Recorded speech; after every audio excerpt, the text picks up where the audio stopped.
दुनिया में कोई अपना नहीं होता। ये बात सुनने में कठोर लगती है, लेकिन जब गौतम बुद्ध ने इसे कहा तो उनके शब्दों में गहरा अर्थ छिपा था। यह सिर्फ एक दर्शन नहीं है, बल्कि जीवन का वो सत्य है जिसे हम सभी कभी न कभी अनुभव करते हैं। आज हम इस विचार को बुद्ध की शिक्षाओं, जीवन की वास्तविक घटनाओं और कहानियों के माध्यम से समझेंगे। आप इस कहानी को पूरा सुनें और अपने जीवन से इसे जोड़ कर देखें। तो दोस्तों, इससे पहले कि आप कहानी में खो जाएं, आपसे एक छोटी सी रिक्वेस्ट है। अगर आप चैनल पर नए हैं तो कृपया चैनल को सब्सक्राइब करें और बेल आइकन को दबाकर ऑल सेलेक्ट करें, ताकि अगली वीडियो का नोटिफिकेशन सबसे पहले आपको मिले। तो चलिए बिना देरी किए कहानी शुरू करते हैं। बहुत समय पहले की बात है। एक स्त्री थी, कीसा गौतमी। वह बहुत गरीब परिवार से थी, लेकिन विवाह के बाद उसे एक सुखी परिवार मिला। उसके एक बेटा हुआ जो उसकी पूरी दुनिया था, लेकिन भाग्य को कुछ और ही मंजूर था। कुछ ही वर्षों में उसका एकलौता बेटा बीमार पड़ा और कुछ ही दिनों में उसकी मृत्यु हो गई। कीसा गौतमी अपने बेटे को गोद में लिए रोती रही, चिल्लाती रही, मेरा बेटा नहीं मरा, वह सिर्फ सो गया है। कोई वैद्य, कोई संत, कोई जादूगर उसे ठीक कर सकता है। वह हर घर गई, हर गली गई, कृपया कोई मेरे बेटे को जिंदा कर दीजिए। लोगों ने उसे पागल समझा, लेकिन कुछ लोगों ने कहा अगर कोई इसे समझा सकता है तो वह केवल बुद्ध हैं। बुद्ध ने जब यह सुना तो उन्होंने प्रेम से कहा, तुम्हारे बेटे को जिंदा किया जा सकता है, लेकिन उसके लिए तुम्हें एक चीज़ लानी होगी, सरसों के दाने। कीसा गौतमी खुश हो गई। बस इतना ही, मैं अभी लाती हूँ। बुद्ध बोले, हाँ, लेकिन वो सरसों के दाने सिर्फ उसी घर से लाने होंगे जहाँ कभी किसी की मृत्यु ना हुई हो। अब कीसा गौतमी दौड़ पड़ी, पहले घर पहुँची। उसे जवाब मिला, सरसों है, लेकिन यहाँ मेरे दादा की मृत्यु हो चुकी है।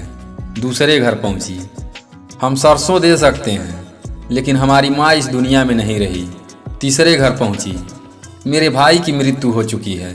वह एक घर से दूसरे घर जाती, लेकिन हर जगह वही उत्तर।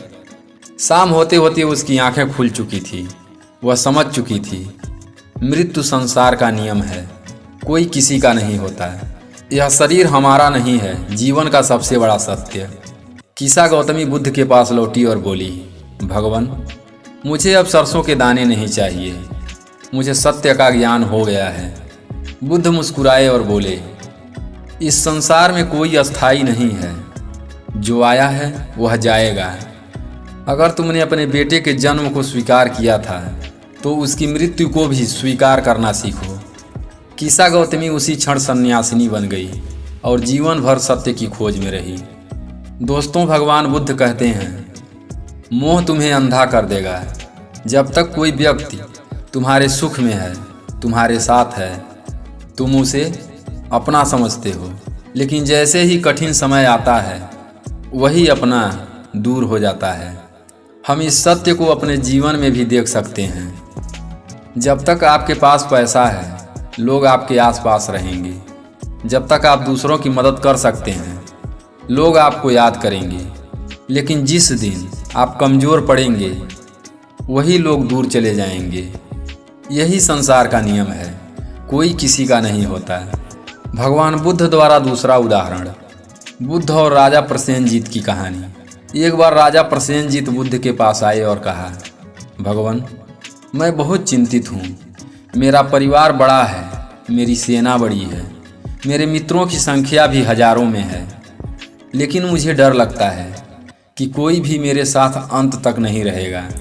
बुद्ध ने मुस्कुराते हुए पूछा, राजन, जब आप सोते हैं तो कोई आपकी नींद ले सकता है? राजा बोले, नहीं भगवान, मेरी नींद सिर्फ मुझे ही लेनी पड़ती है। बुद्ध ने कहा, इसी तरह जन्म तुम्हारा है, मृत्यु तुम्हारी है। तुम्हें अपने कर्मों का फल अकेले भोगना है और तुम्हें इसे अकेले ही भोगना होगा। इस संसार में कोई तुम्हारा नहीं है, केवल तुम्हारे कर्म ही तुम्हारे सच्चे साथी हैं। आगे बुद्ध ने कहा, इस संसार में हर चीज़ बदलती है, रिश्ते, शरीर, भावनाएं, यहाँ तक कि विचार भी। अगर आप इस सत्य को समझ लेते हैं तो आप कभी किसी से ज़्यादा उम्मीद नहीं रखेंगे। आप जीवन की कठिनाइयों को सहजता से स्वीकार करेंगे। आप हर चीज़ से मुक्त हो जाएंगे। कोई अपना नहीं होता। ये वाक्य सुनकर कई लोग दुखी हो सकते हैं, लेकिन यह दुख देने के लिए नहीं, मुक्ति देने के लिए है। जब आप इसे समझते हैं, आप किसी से नफरत नहीं करते, आप किसी से अनावश्यक अपेक्षा भी नहीं रखते। आप हर रिश्ते को पूरे सम्मान और प्रेम से निभाते हैं, लेकिन मोह में नहीं बंधते। यही बुद्ध का ज्ञान है। जुड़कर भी मुक्त रहना, यही जीवन की असली कला है। दोस्तों, अगर इस कहानी ने आपके मन को छुआ हो तो इसे ज़रूर शेयर करें। डीजी मोटिवेशन पर हम आपके लिए ऐसी कहानियाँ लाते रहेंगे। अगर आप चाहते हैं कि इस विषय पर और गहराई से चर्चा हो तो कमेंट में अपनी राय ज़रूर बताएं। आपके अपने लेकिन मोह मुक्त हमेशा आपके साथ। तो दोस्तों, फिर मिलते हैं अगली वीडियो में। तब तक के लिए अपना ख्याल रखें, हमेशा खुश रहें। नमो बुद्धाय।